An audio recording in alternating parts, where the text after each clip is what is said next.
On June 7th, 1992, sometime after 2 o'clock in the morning, 3 women disappeared from a home in Springfield, Missouri, leaving all personal belongings, cars, and the family dog behind, with no clear signs of a struggle. These women included Sherrill Levitt, age 47, her daughter Suzie Streeter, age 19, and Streeter's friend Stacy McCall, age 18. Despite a large-scale investigation, the Springfield Police Department has never recovered the women or found a conclusive crime scene, causing numerous theories to emerge over the decades. What happened to the Springfield Three? You're listening to Lurking in the Shadows.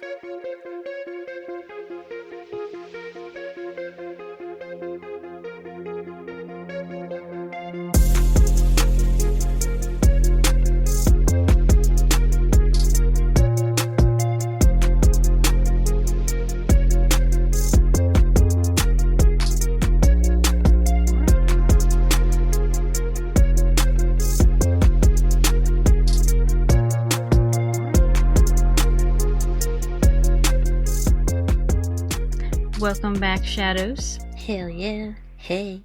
If you're watching on YouTube. I hope you can't hear my stomach. Wow. We're gonna have to get some food after this. Yeah, we are. Goodness. Some food, some maybe wow. Maybe a mid-afternoon coffee. Yeah. Well then. This case, my stomach's really having the time. It's hilarious. I wonder if the microphone can actually I don't pick know. that up. I'm curious. If it can't, Kirsten's stomach's having a party. Yeah. And it's storming outside, so yeah, it's about to hit us. Yeah. It's going crazy. So our lighting is not great today because it's very dark outside. No.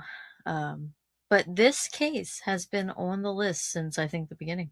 It has been, I believe. Yeah. I think it was close to the top. Mm-hmm. Yeah. Yep. And so Kirsten is finally covering it. Yeah, this is one of those keep you up at night type of cases. Like, what the hell happened? Yeah. I didn't know anything about this case. Okay. It was just on the list. Mm-hmm. Yeah. It was on the list. So. And I was like, sounds interesting. Yeah. Type it of is. Thing, so. All right, let's get it started.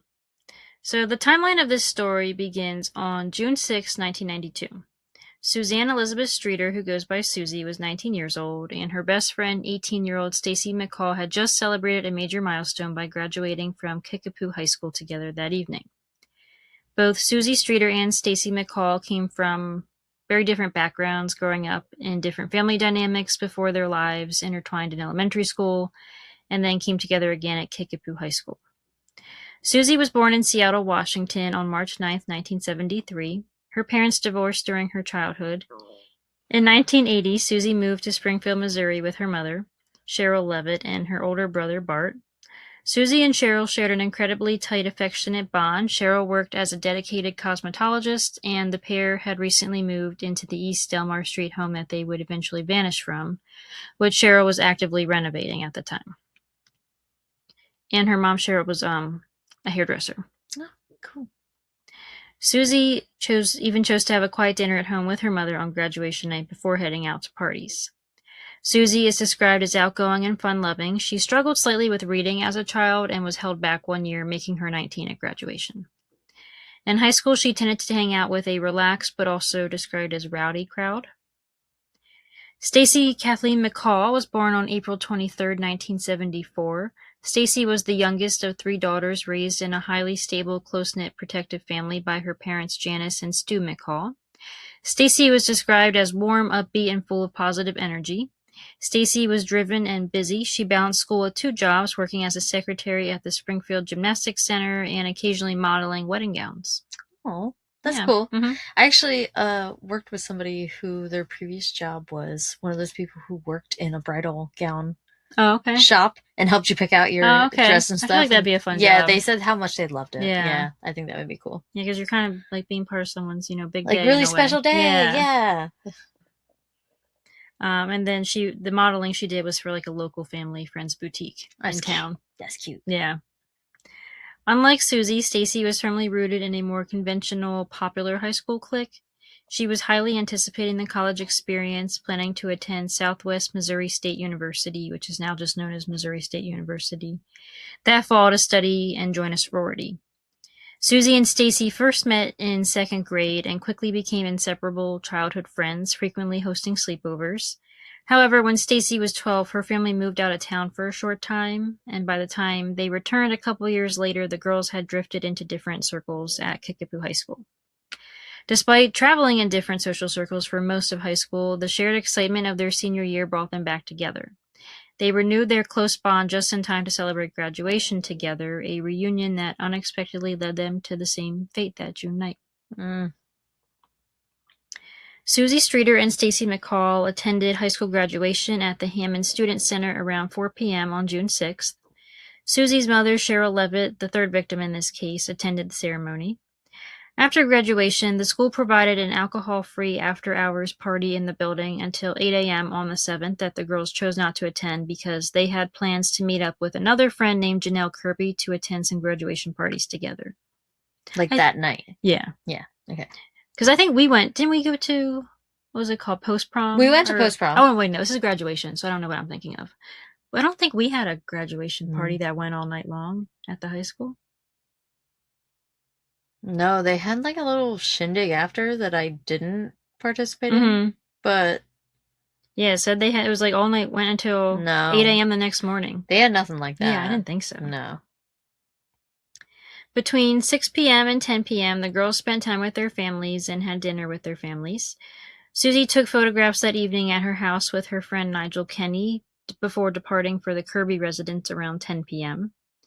After having photographs taken with her graduation cake and receiving a Cocker Spaniel puppy as a graduation present, Stacy also left for the Kirby residence. Oh, fuck me up. I know, brand new puppy doesn't even get to spend time with him. Oh, baby. The girls had plans to sleep over at a friend's house that night and wake up early the next morning to visit the Whitewater Amusement Park in Branson, Missouri with a larger group of classmates. So this was kind of everybody's plan. The night after their graduation, they were all going to meet up together at a water park the next day. Around 11 p.m., the girls made their way to another graduation party in Battlefield, Missouri, which is a nearby suburb. At this time, Suzie's mom, Sherrill, is still at home. Sherrill talked on the phone with a friend at 11:15 p.m. about painting a chest of drawers because she was doing some remodeling. This is the last confirmed contact with Sherrill. The last party that Stacy and Suzie attended was at Stacy's friend's house, Michelle Elder, but it was broken up by Springfield Police at 1:50 a.m. The trio of girls, so Stacy, Suzie, and their friend Janelle, returned to Janelle's house in Battlefield around 2 a.m., which is the house where the girls intended to sleep over at, but they found her house was too crowded with out-of-town relatives that came in for her graduation. So last minute, Suzie and Stacy decided to go back to Stacy's mom's house at 1717 East Delmar Street for the night. Suzie reportedly was excited to show Stacy her recently delivered king-size waterbed. Good old waterbeds, yep. It was very 90s. I always hated those. I did. I hated them. My parents had one for a hot minute. A girl I was friends with when I was younger had one, and I don't know. They were weird. And then, yeah. Well, my parents were weird, but the bed was weird. Yeah. And they just kept then the frame and stuff, which it was a solid frame. It was a good, well-built. You probably need a solid frame for a bed. Yes, like that. Old school frame. Yeah, it was nice. We kept that for a long time. Suzie allegedly said to Stacy, "Follow me to my house," to which she replied, "Okay, I will." They are seen leaving in their separate vehicles. Stacy called her mom, Janice, to update her on the change of plans. The girls both arrive at the Delmar Street house around 2:30 a.m., and evidence would show they took off their makeup and changed out of their clothes. Sometime between 2:30 and 7:30 a.m., the three women vanished from the home with no signs of a struggle. Later that morning, around 8 a.m., Janelle Kirby called the Delmar residence a few times because Suzie and Stacy hadn't shown up yet as planned to carpool to the water park. But no one answered.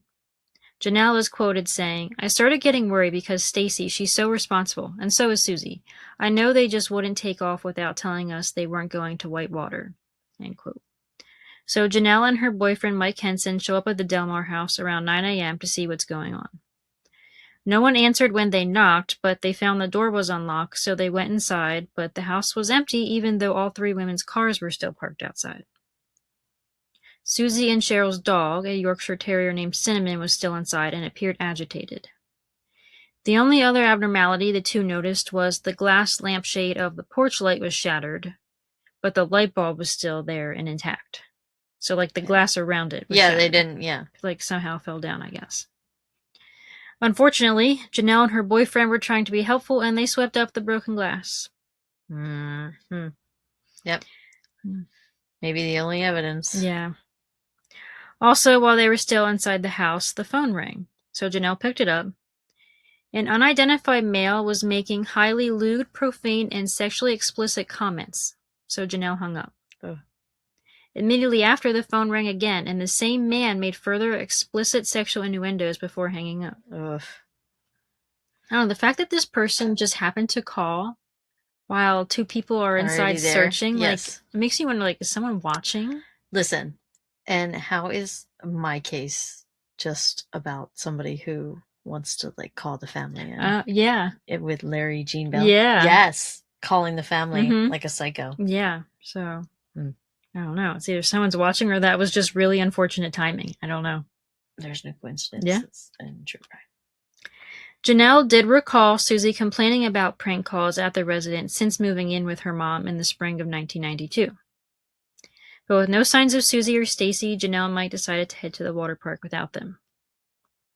Stacy's mom, Janice, had been unable to get a hold of her, so she also traveled over to the Delmar house around 11 a.m. She was very alarmed by what she saw. Inside the home, Janice discovered highly personal items that the women would never, just leave behind. Janice found all three women's purses grouped together in Susie's bedroom. Stacy's purse was sitting directly on top of her overnight bag. Neatly placed on the floor, Janice found Stacy's wallet, makeup pouch, shoes, and jewelry. Most alarming to Janice was that Stacy's prescription medication was still inside her purse, something she never went without. The house looked as though the girls had successfully arrived home and safely prepared for bed. Janice noted their recently used makeup wipes were left out, and they had changed out of their graduation clothes into undergarments or pajamas. Both Sherrill and Suzie were heavy smokers, yet their cigarettes and lighters were left on the table. And Sherrill was actually described as a chain smoker, so her cigarettes being left behind is highly suspicious. Yeah. A chain smoker is not leaving without their cigarettes. No, yeah. Cheryl's small Yorkie Terrier mix, Cinnamon, was still inside the house. The dog was unharmed but extremely anxious, agitated, and barking constantly. In the bedroom, the television was left turned on, humming with static and snow, suggesting it had been left running overnight. I hate that noise. I know. I hate that noise. I know. I cannot. That gives me the heebie-jeebies. I know. Makes me think of Poltergeist. Yeah. So yeah, that proves that they were watching the TV at some point. Yeah. And then she was up. Yeah. Yeah. 2 slats in the window blinds of Susie's bedroom had been physically separated, appearing as though someone inside had been peeking out into the yard. Oof. So it's what were they looking at? Yeah. Janice also listened to a newly recorded message on the answering machine left by an unknown male. Janice later described it as a highly strange and unsettling message, but when they had questioned her about it then, she couldn't remember exactly what was said. But because 1990s digital and cassette answering machines often lacked a complex save function, Janice accidentally triggered the delete function after it played. The 2 pieces of evidence in this case are erased, the glass and the message. What the fuck, man? And they're both not on purpose, you know, but it's just of course. Damn. It's a perfect storm. A frustrating one. Yeah. It is speculated that the message might have contained explicit taunting remarks about what happened or what was going to happen to the 3 women. But, we'll never know. Yeah. Too bad there's not some sort of technology today that could go just back somehow get it back. Yeah, I know. But who knows whatever happened to that answering machine. God. Seeing her daughter's car parked outside with all of her money, keys, and vital medication abandoned inside prompted Janice to bypass waiting around, and she immediately called the Springfield Police Department right from the home's landline.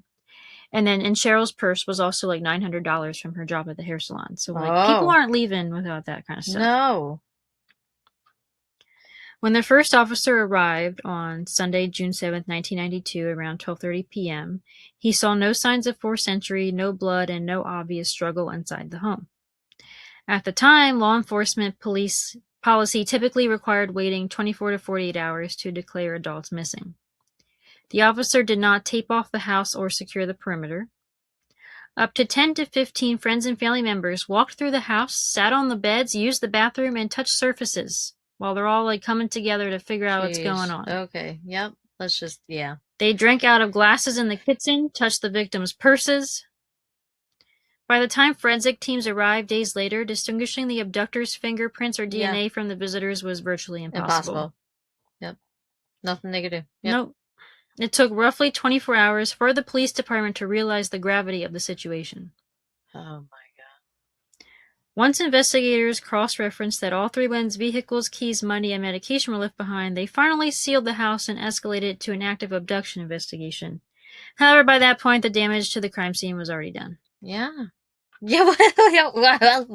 Yeah. What are you supposed to fucking do? Yeah, it's very unfortunate. In the immediate aftermath, police casted a wide net, focusing heavily on inner social circles, family members, party attendees, and local crime figures.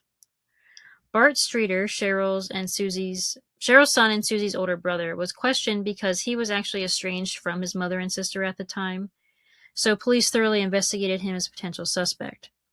He was intensely questioned, provided a detailed timeline of his whereabouts, and ultimately cooperated fully, passing a police polygraph exam. Which, doesn't always mean something, but... Yeah. Stacy's parents were interviewed extensively to establish Stacy's exact habits, routines, and her history with Suzie. Janelle Kirby and her boyfriend Mike Henson were questioned heavily to reconstruct the morning timeline and provide descriptions of the voice on the phone, and they asked about the shattered glass. Henson said he only cleaned up the glass because Janelle was walking around barefoot. Which means, why are you going into your friend's house barefoot? But yeah.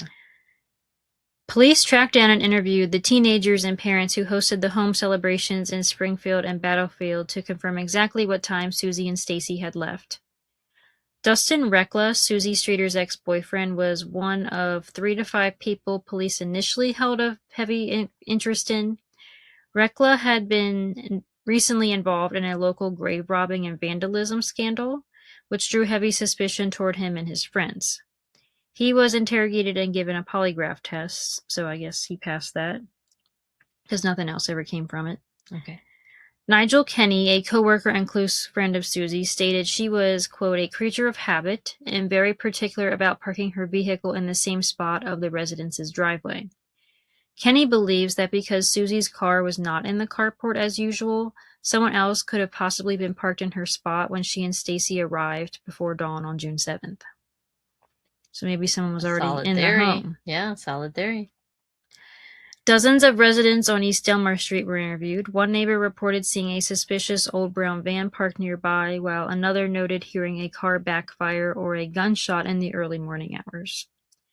Police interviewed utility workers, milk delivery drivers, and early morning commuters who were active between 2 and 7 a.m. on June 7th to check if they noticed anyone unfamiliar or a suspicious vehicle or a struggle near the home, but nothing significant was reported. Due to the alarming, uncharacteristic nature of 3 people vanishing simultaneously, the FBI officially joined the case to provide federal resources just 2 days later on June 9th, 1992.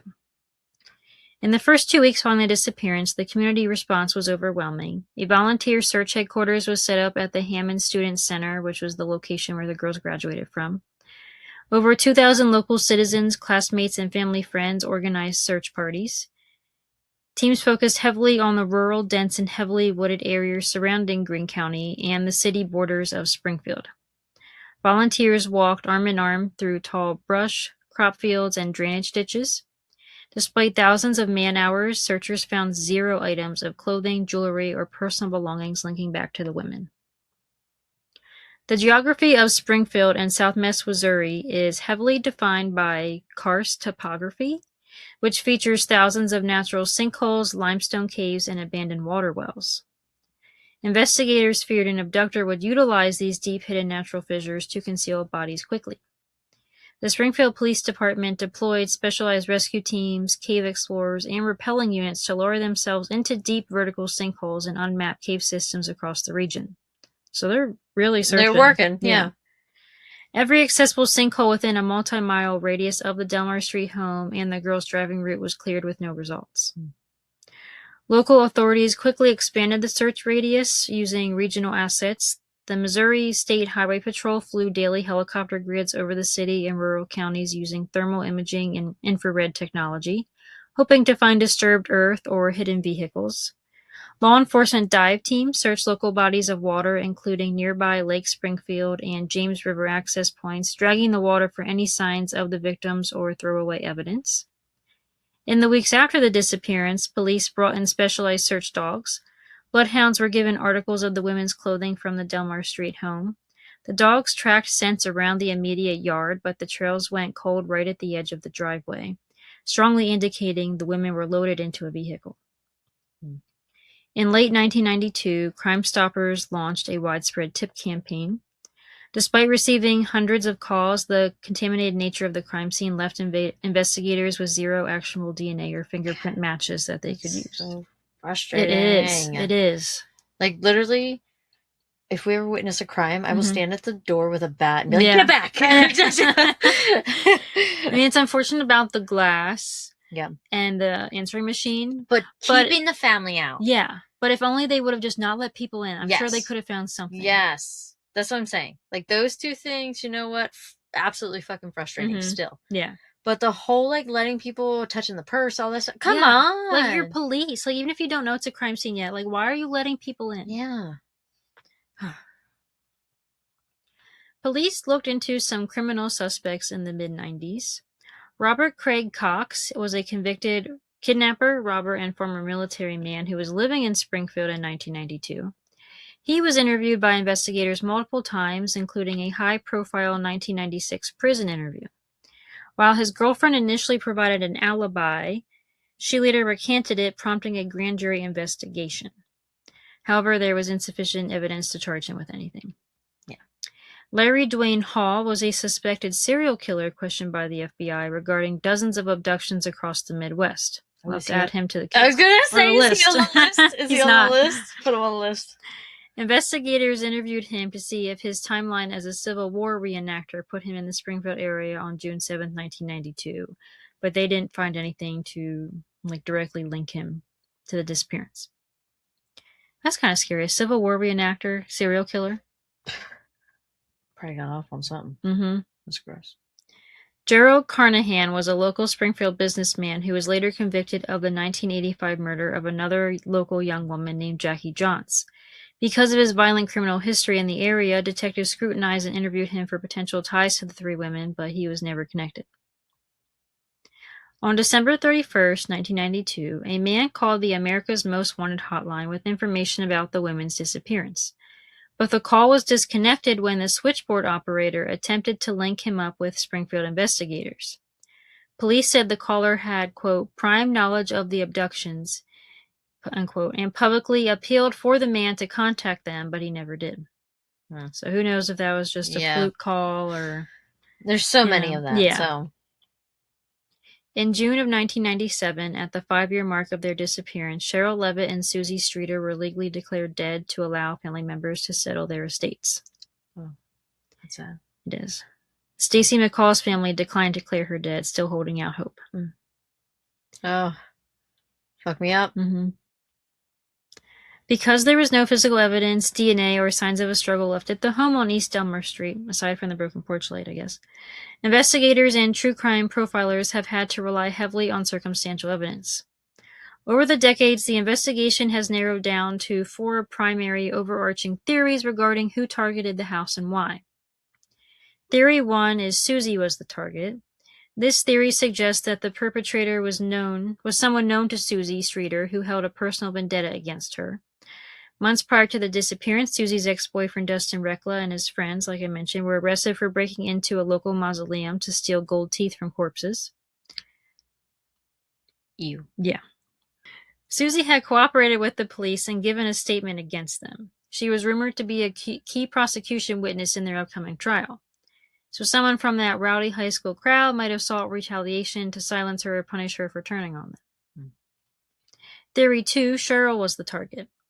A prominent behavioral profile suggests that the perpetrator targeted the house specifically for Sherrill Levitt, which is also what I personally think. Sherrill was the only person expected to be sleeping at the house that night. Suzie and Stacy's decision to stay there was a last-minute spontaneous change of plans made at 2 a.m. Mm-hmm. An obsessed stalker, an angry acquaintance, or an aggressive former client of Sherrill's cosmetology business may have planned to ambush her alone. The twist is that upon breaking in or gaining entry, the perpetrator was likely shocked to find 2 additional 18 and 19-year-old girls inside, forcing them to abduct all 3 to leave behind 0 witnesses. Yeah. So I personally think that's what happened. I also support the theory that they left in a car. Mm-hmm. Yeah. You know, like that I feel like there's no, unless we're talking aliens. Yeah.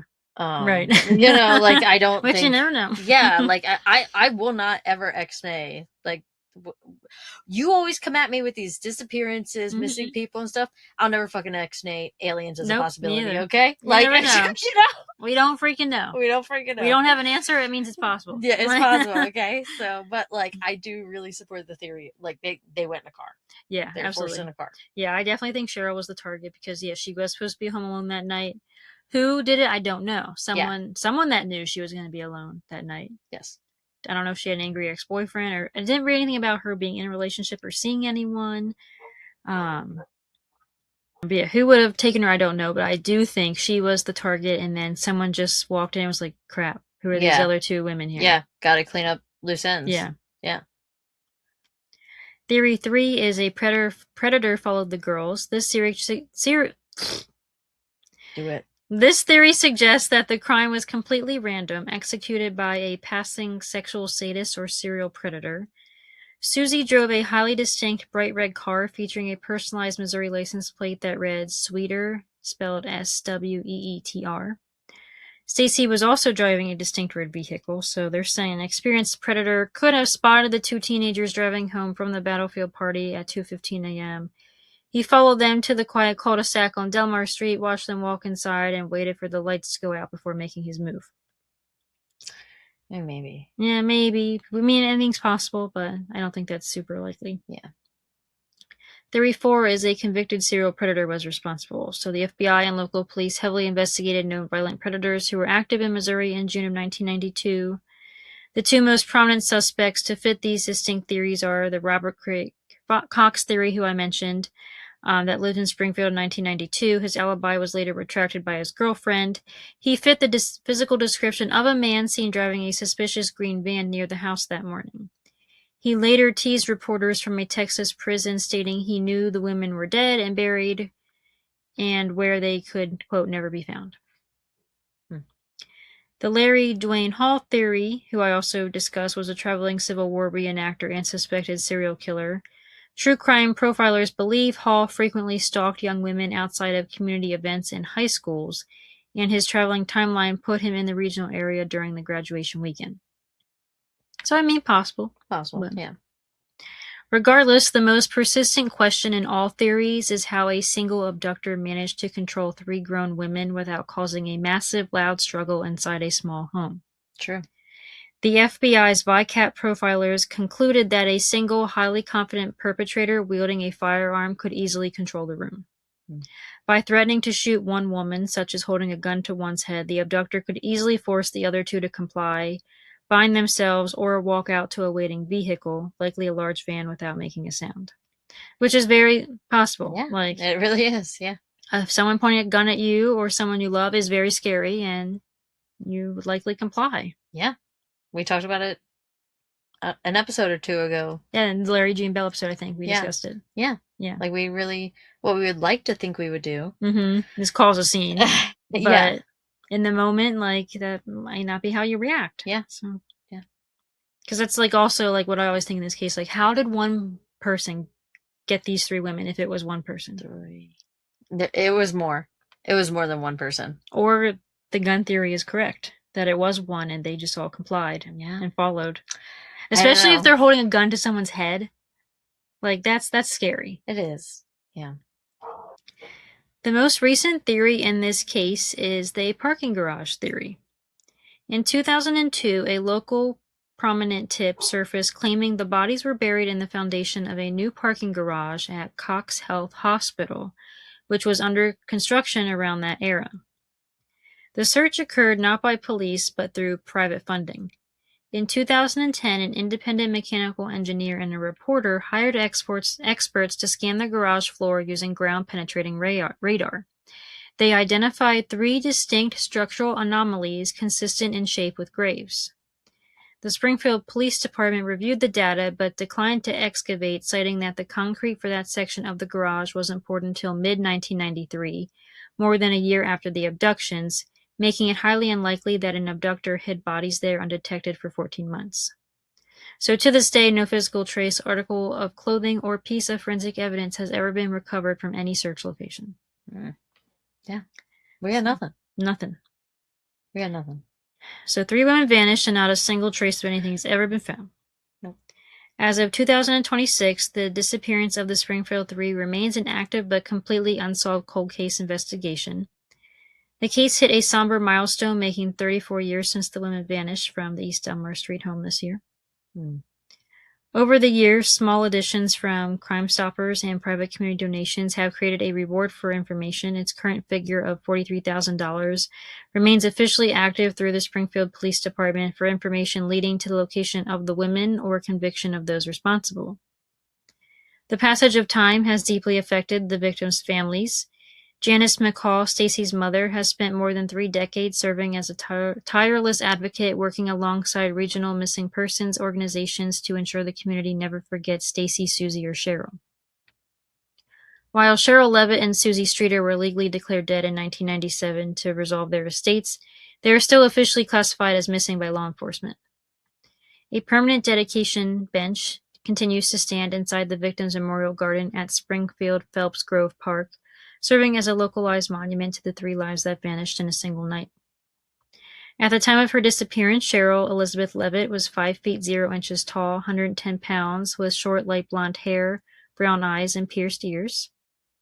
Suzanne Elizabeth Streeter, Suzie, was 5 feet 2 inches, 102 pounds, with shoulder-length blonde hair and brown eyes. Her distinguishable marks included a scar on her upper right forearm, a small mole on the left corner of her mouth, and pierced ears. The left ear is pierced twice.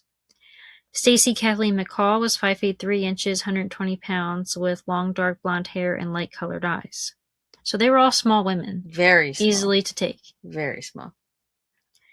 If anyone has information on the disappearance of these women, you can contact the Springfield Police Department. You can call the dedicated tip line at 417-864-1810 or the main department at 417-864-1815. Greater Springfield Crime Stoppers, you can call at 417-869-TIPS, which is 8477. You do not have to give your name to be eligible for the $43,000 reward. So somebody needs to call in and give information. Someone knows. Someone knows what happened. If you want to contact the FBI, you can submit a tip online at tips.fbi.gov or contact the FBI's Violent Criminal Apprehension Program VICAP at 800-634-4097. And that's the mysterious disappearance of the Springfield 3. That's sad and frustrating all at the same time. The lack of evidence due to negligence by the family is very frustrating. Mm-hmm. And it's very sad that then 3 are gone. Yeah. That's it. Nothing. A mom and 2 teenagers. Yep.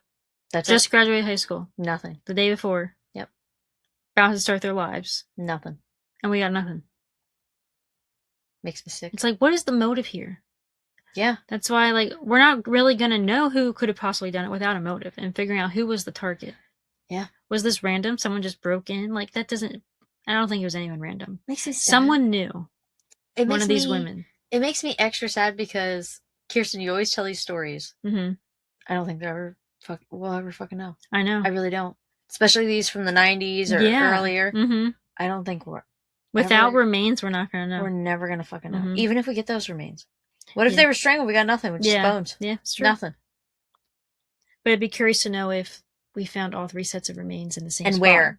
Yeah. It would maybe give something, but... Because that is the thing. Clearly they were abducted. Yeah. But where were they taken? Yeah. Where are they now? Fuck, that's scary. Mm-hmm. It really is. Yeah, because we have no idea who did it. It could have been a neighbor down the street. Yeah. Yep. That was stalking. Tonight. Yep, tonight, I'm gonna do it. Yeah. Yeah. Susie's out of the house. She just graduated. Tonight, I'm taking Sherrill.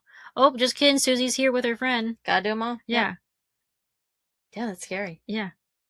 Snatched. We just don't know who. There's Larry Jean Bell. Snatched, what was it, Denise? The next one, Sandy, I think. One of them. Fuck names. The one that was at her house and her boyfriend her fiance had left for the night and she was just snatched out of her home. How scary is that? It is.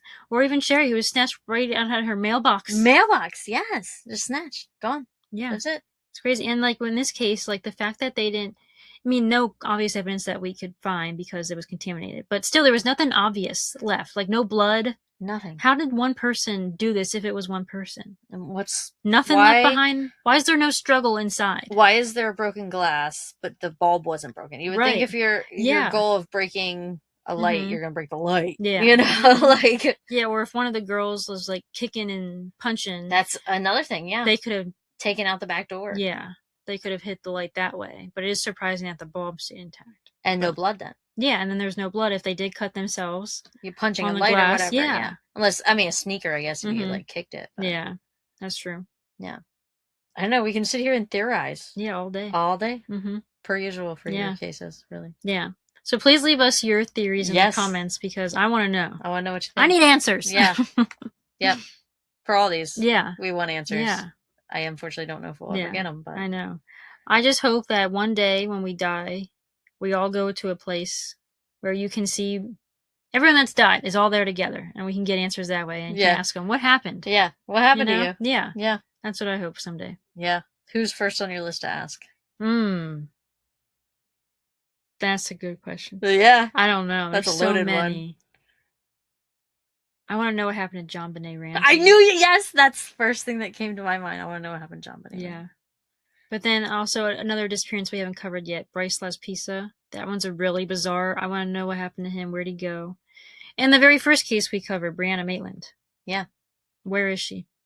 The one you haven't so many covered yet? Or no, you did. What's the one you haven't covered yet that you really want to? That's the big disappearance. There's one. Starts with an M, I think. I'd have to go back through the list. Yeah, I don't know. Yeah. I can't think off the top of my head. But there's a big one that you told me about and I watched a documentary on it. Oh, okay. And I was like, wow. Okay, yeah. Yeah. So that one I think would be it. Okay. Yeah, there's so many cases. Even for like unsolved murders, it's like, who did this to you? Yeah. You want to ask them. My thing, because I love serial killers and stuff, I always wonder like how many more victims do they have? Yeah. That they got away with. Yeah.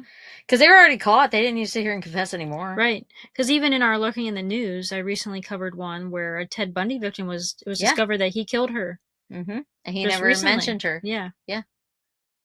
So that's crazy. To me, I like those things intrigue me. Like, how many more could there be? Right. It's crazy. I never know. Yeah.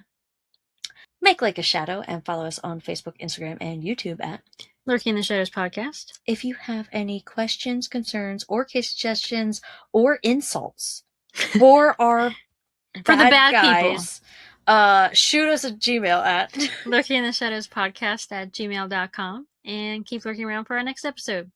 Bye. Oh, and also follow us on Spotify, Apple, or wherever you listen. Like, don't just listen. Please follow us too. It helps. It helps. Bye. Bye.